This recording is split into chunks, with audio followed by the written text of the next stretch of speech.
thank God it's Tuesday. Rabbi Friedman, treat and an honor to have you on Radio USA on our weekly program. Thank you so much for your time. So looking forward to hearing your wisdom today. And the topic that we would like to raise today is we are about to embark on the last month of the calendar year, Jewish calendar year, the month of Elul. Very special month, very special time because Hashem comes down to earth. It's a special time of closeness to the Creator. And hopefully he's not going to skip this year with everything that is going on. But the question is, of course, what is so special about this month, the energy of this month, and how can we utilize it wisely? Yes, it is a very special month. And yes, there is a question about whether God would want to get involved in this mess.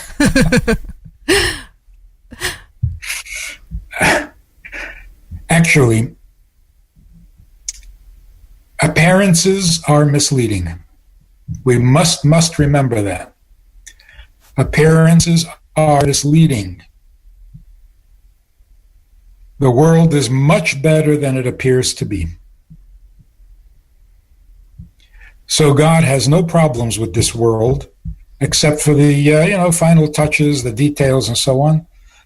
But God is very pleased with His world, because just under the surface, or shall we say just behind the newspapers, the world is really, really good.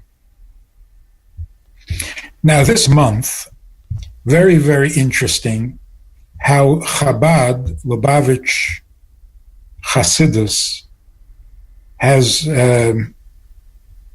found the inner meaning or revealed the inner meaning of this month's special relationship with God. Traditionally, it was considered a preparation. You have 30 days to get ready for the Day of Judgment, which is Rosh Hashanah, Yom Kippur. So it was a very serious, a very intense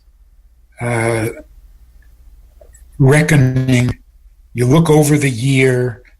What was wrong? What can you fix? How can you repent? All very, very serious, all very, very somber.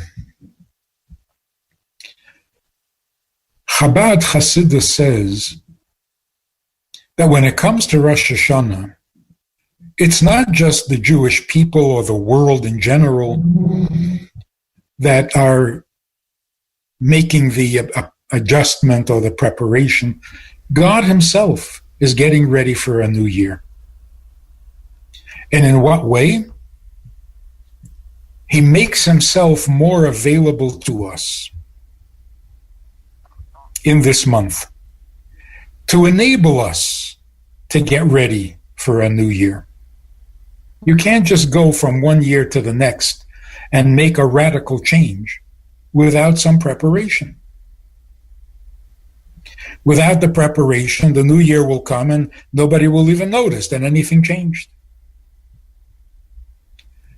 So what motivates God to make Himself more available, to help us prepare? What's in it for Him? So the analogy of a king who is usually all year round unavailable, practically invisible to his citizens, to his subjects, because he's in the palace and people can't go into the palace. So the king comes out into the field where the people are working. Of course, he comes without the crown, without the royal garments. That's reserved for the palace. And he comes out to the people working in the fields They're not wearing their Shabbos clothes, their Yom Tov clothes. They're dressed in their work clothes. But that allows everyone to see the king, to greet the king, and to be encouraged by him. What motivates the king to come out to the people? Even when it's not an election year, he's not out stumping and campaigning for your vote. Here's the beautiful thing. So they dream about seeing the king, about coming to the palace, but they would never actually think of going because they would not be permitted. They would not be invited. That desire that the people have to see the king moves the king deeply so that he comes out into the field to tell the people that their desire is realistic. Yes, they are invited. They are welcome to the palace. It's not an idle dream or a frustrated dream. That's what the month of Elul, the preparation for Rosh Hashanah, is. Preparation for the relationship to become deeper, more intimate, more meaningful than it was last year. So how do you encourage a relationship? You let it be known that you are welcoming, that you're also interested in improving the relationship. So I was talking to some people just this week, marriage issues, relationships, and I asked them a simple question. If you were a believer, if you believe that everything in your life is orchestrated, is designed, is meant to be, is purposeful, so that the person you're married to is the person God chose for you. Imagine if you actually believed that you were really convinced. The person you're locked in the house with in this pandemic, yeah, that's the person God chose for you to be with. How would that affect your relationship? That would make it amazing. I think the belief in marriage, which means the belief that every marriage is predestined and your spouse is chosen for you by God, all he needs is your consent. He's not going to force you, but if you're interested in getting married, he will introduce you somehow, some way. He will bring the two of you together, and you will marry each other. But because he chose it. Imagine you actually were convinced of that. The first thing that would happen is all the petty objections, all the petty irritations, all the small stuff that we sweat over would immediately disappear. Because if it's meant to be, that is too meaningful, it's too real to even allow a petty thought, much less a petty irritation, to come into the relationship. In fact, even a major irritation, you would struggle to get over it. You would do whatever you can to make the relationship work because you know it's the right one. Without that faith, if you think you arranged the marriage, it was your decision, it was your choice, and now you're thinking it wasn't such a good choice. So, I'm sorry, I made a mistake. Let's call it off. What's the big deal? Okay, it's a big mistake.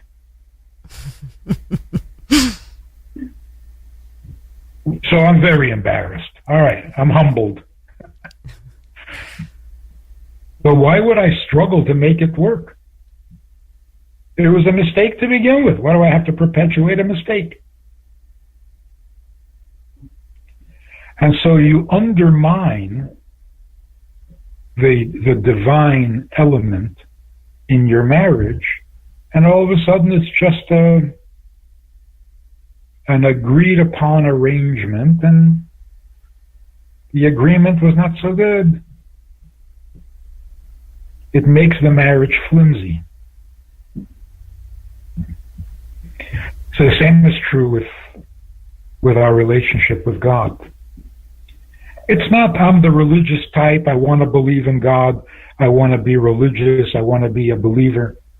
It's not one-sided.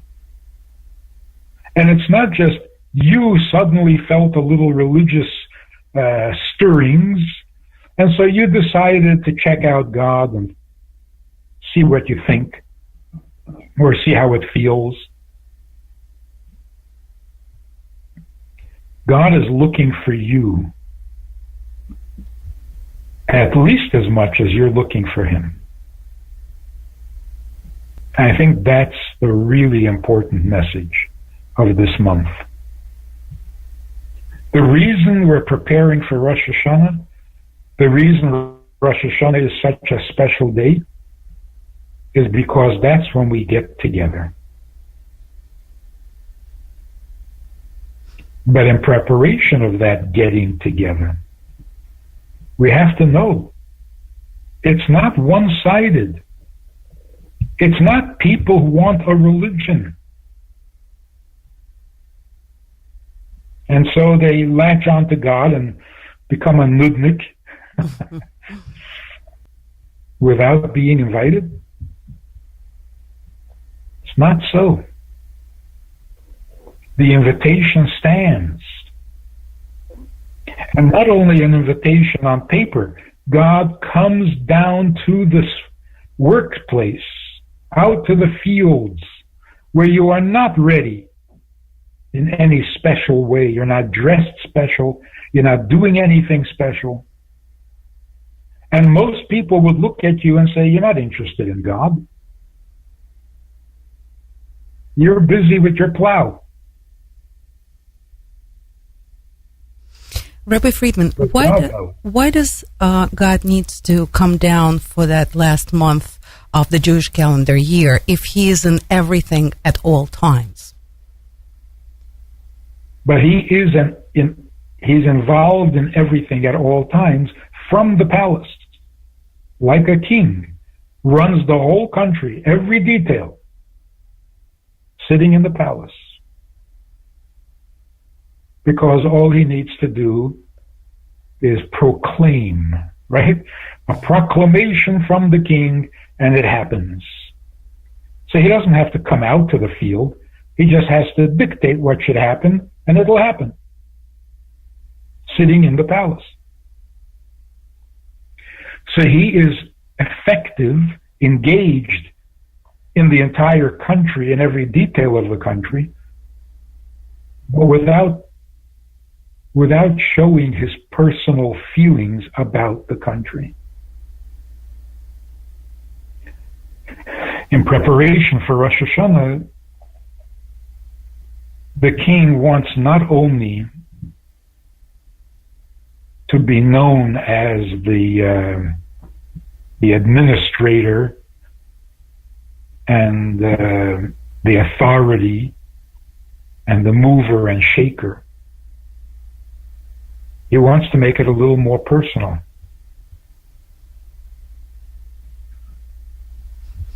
He became a king by choice. The people accepted him by choice. He's not a dictator. He's a king. The people coronated him as their king. And then all of a sudden it becomes very impersonal.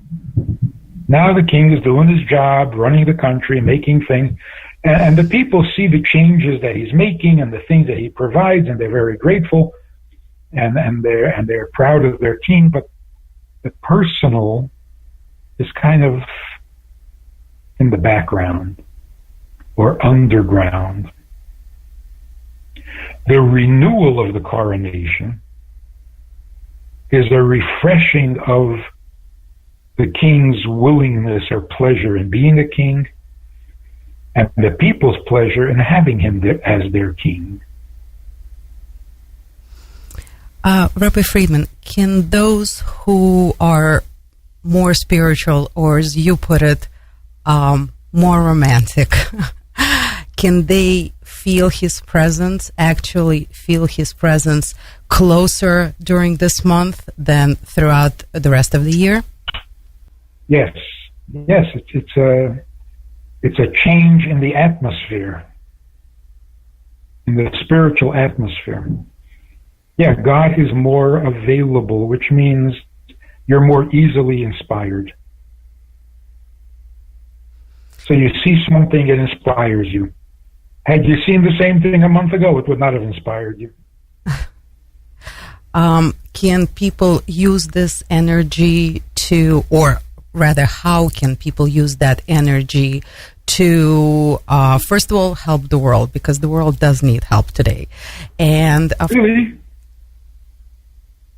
What makes you think that? Well, everybody wants to help, one way or another. So there was this popular song, and the line in the song was, "I can see clearly now, the rain is gone." And that's what happens in the month of Elul. Somehow the atmosphere is clearer and we can see clearly. So things are more inspiring during this month than during the rest of the year. So even people who are hard to inspire, they're hard to impress, in this month, it's easier. And that's because God makes himself more available. Like, when somebody loves you, it's much easier to love back. Even if you're not great at loving. You're not the most loving person. But if somebody loves you, now, of course, you have to know that they love you. And that can happen either consciously or unconsciously. Because if somebody really loves you, you're going to feel it, even if you don't hear it. Even if nothing is said, you're going to feel that welcoming that love produces. So that's the idea that God comes down to the world, the weekday world. He doesn't wait for you to stop working, get all cleaned up and put on special clothing and eat special foods the way we do on a holy day. Here, without all that holy preparation, God makes himself available to the everyday. But that's in response, this is the romantic part, that's in response to God feeling our desire to be closer to him. So it's a mutual relationship, which is what every relationship should be. Rabbi Friedman, sometimes when it comes to relationship, and actually that happens a lot, most of the time we know about the commitment, and feeling the commitment is, it's not as often. It almost seems like a tremendous bonus. How can we make the two come together, such as in this time, in our relationship with God? Which two? Knowing and feeling. Knowing the love is there and feeling the love that is there. Mm-hmm. Well, to some degree, we have to assume that if you know it's there, it creates a feeling. That's the nature of love. So if you know that there is love there, if you know that somebody loves you, it must create a feeling. The question is the feeling strong enough to move you,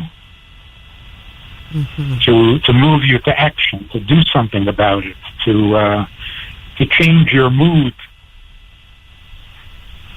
That's at least the minimum. The minimal amount of emotion that the awareness, the knowledge brings.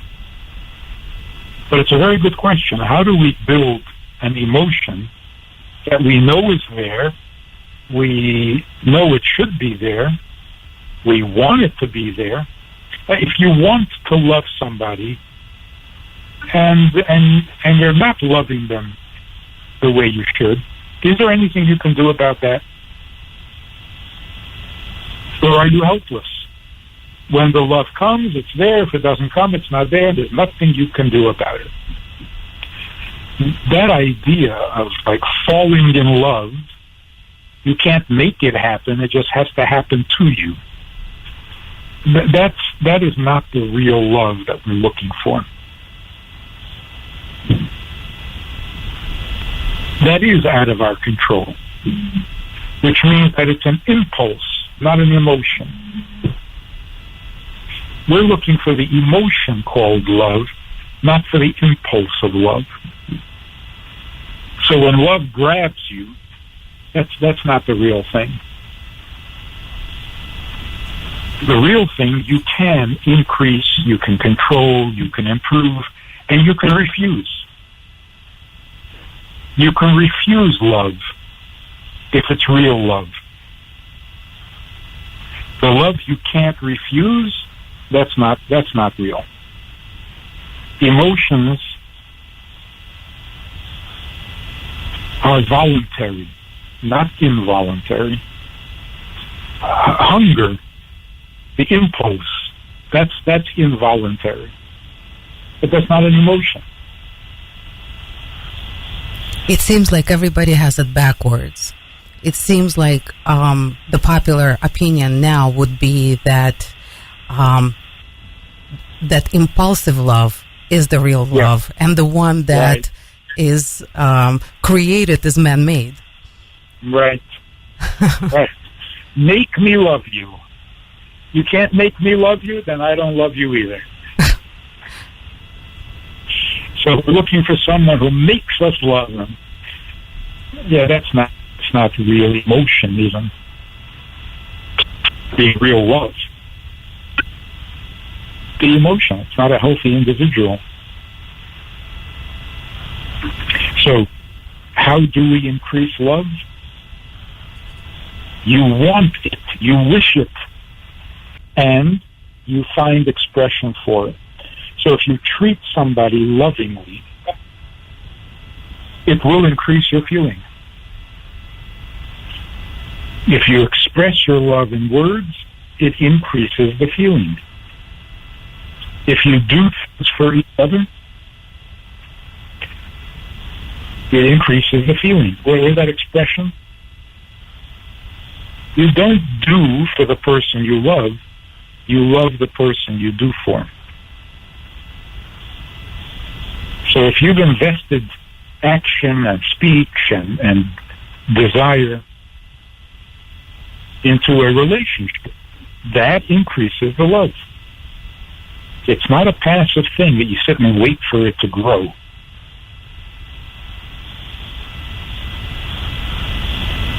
A lot of people say they want it naturally and they don't want to work on it. What would you tell those people? Well, it's a misunderstanding. Or it could be a laziness, emotional laziness. But I think it's a misunderstanding because the media and the popular thinking is that love comes to you, not something you have to seek out.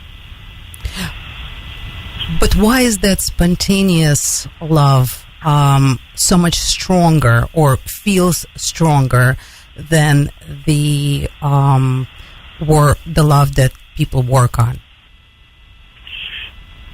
Yeah. Yeah, that's a problem.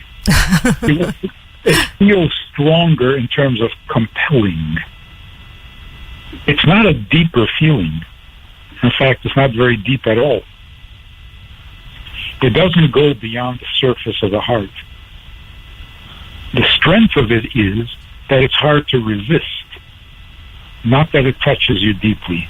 So there are different kinds of strong. The love that you work on, the love that you choose, the love that you volunteer for, is in a much deeper place in the heart. And because it's in a deeper place, it doesn't force you. It's not compelling. Whereas the love people are looking for is a shallower love, but it's more compelling. And that makes it feel like it's stronger. But it's not deeper. Very much like hunger. The demand of hunger is very intense. It's compelling. Not very deep. In fact, it's not even in the heart. It's in your stomach. I wonder where this compelling love is. On the surface of the heart, not in the depths of the heart. So how did it come about that in our world today we seek out more of that spontaneous, hot, hard to resist love rather than the true love that you work on, the love that is deeper? I think it's a general attitude. We want everything for free. We want everything easily. We want everything based on entitlement. So I want love because I'm entitled. If I'm entitled, why do I have to put in effort? Just bring me the love. So it's a general attitude in the free world. Rabbi Friedman, I can't help it, but I have to. We have only, unfortunately, another 5 minutes, but I have to say it. So many things that we have discussed in the last few months are so becoming a reality. I have to point this out. First of all, what I see around is the people who were never interested in God or just even acknowledging that He exists are now listening. I'm not talking about Jewish, not Jewish. I'm talking about everybody. So people are more interested in what is the information, what is out there, what are we about to embark on, what are we going through. So, people are paying a lot more attention. So that's one thing that I observed in the recent time, and this is like very recent. And another thing, you said that the good is going to come from somewhere where we completely are not expecting. And I think what happened last week about the peace accord between Israel and UAE is just, I think that is it. I don't know. This is just my guess. But since you know a lot more than we do, can you please elaborate on those two? Is the process accelerating based on these few observations and happenings that are occurring in our lives today? They definitely are. The surprises will keep coming. Now, don't give up on the surprises. But here's very briefly a thought. Democracy is being challenged. Communism collapsed in most places, and democracy is now being challenged. Mm-hmm. So is democracy that much more effective, that much more successful than communism was? Or is democracy also a short-lived ideal? What are the flaws in the democracy? Why is it not working all of a sudden? So the things we need to do, and I think that that's what's happening, and you're describing it. What is the relationship between democracy and God? Communism was atheistic. Democracy believed in God. How significant is that? Or is that just a detail? People always thought that the democratic ideal is that people are free to be religious or to believe in God if they choose so. Whereas in communism, you weren't allowed. So the difference in democracy is that it is protected. Your right to religious freedom is protected. That's really not a good description, because that's really shallow. The relationship between democracy and God is much more profound. In fact, democracy doesn't defend religion. Religion creates democracy. The belief in God comes first. Then you can have democracy. It's not democracy defending God. And that's what we're learning very, very, very intensely and very graphically. That without the belief in God, there is no democracy. Belief in God means everything we do, everything we have, comes from Him. Now, take that and create a democratic society. But without that, democracy just turns out to be permissive. The difference between democracy and communism is that communism has strict rules, and in democracy you can do whatever you want. That is so juvenile. That's so shallow. And that's what we're seeing now. People who believe that democracy means you can do whatever you want. Freedom of speech, freedom of assembly, freedom of violence, freedom to riot, freedom to burn. That's democracy. Well, who is to say what the rules are? If you start enforcing rules, well, now you're a dictator. This is a serious problem. So you can't have police anymore. If you have police, well, then you're a dictatorship. So here's how it works. People get together and believe in rules. They have rules that come from the Bible. The right and the wrong, the kosher and the non-kosher, the acceptable and the forbidden. We have all those rules. We have those definitions, and we want them. Now, we elect a government that shares those values and that will help preserve those laws. It's not the government making laws. This is where we tripped up. We empowered the government to make laws. But we don't need their laws. We want them to protect and instill the laws that we believe in. People's laws that come from the Bible. The God-given rights. The God-given right and wrong. You take that away, and all of a sudden the government is making laws. Well, then why is that not a dictatorship?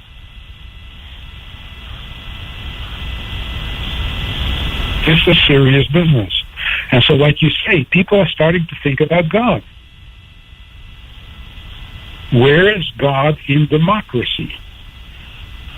How necessary is God for democracy? It turns out that He's pretty necessary. In every which way possible. And we're so happy to be entering in 2 days the month of Elul, a very special month, a month where those who are spiritual, or better word, romantic, can actually feel that amazing closeness, that amazing spirit. And those who can't, if they imagine it, I'm sure they will as well, especially this year. Rabbi Friedman, thank you so much. Thank you for this time that you give us every week, and that wisdom and that light that we have that carries me certainly till the next Tuesday. Thank you so much, and may we, as you said, hear a lot more good news very soon. So thank you very much for today's program. The way to say it is, when the good news makes it into the news, you'll know Moshiach is here. Amen. Thank you so much. Shalom Aleichem. How are you? You know, I do a lot of talking, a lot of Zooming, many classes, many subjects, but that's all formal stuff. Hopefully good stuff, but formal. We also have a Wednesday night meeting that's more informal and kind of Hamish. If you want to join us for that kind of an event, interactive, time for questions and so on, if you want to join us for this side of conversation, click on the link below and join us every Wednesday night at 9 o'clock. Well, maybe not every Wednesday night, but we try to make it every Wednesday night at 9 o'clock, a more informal chat, which can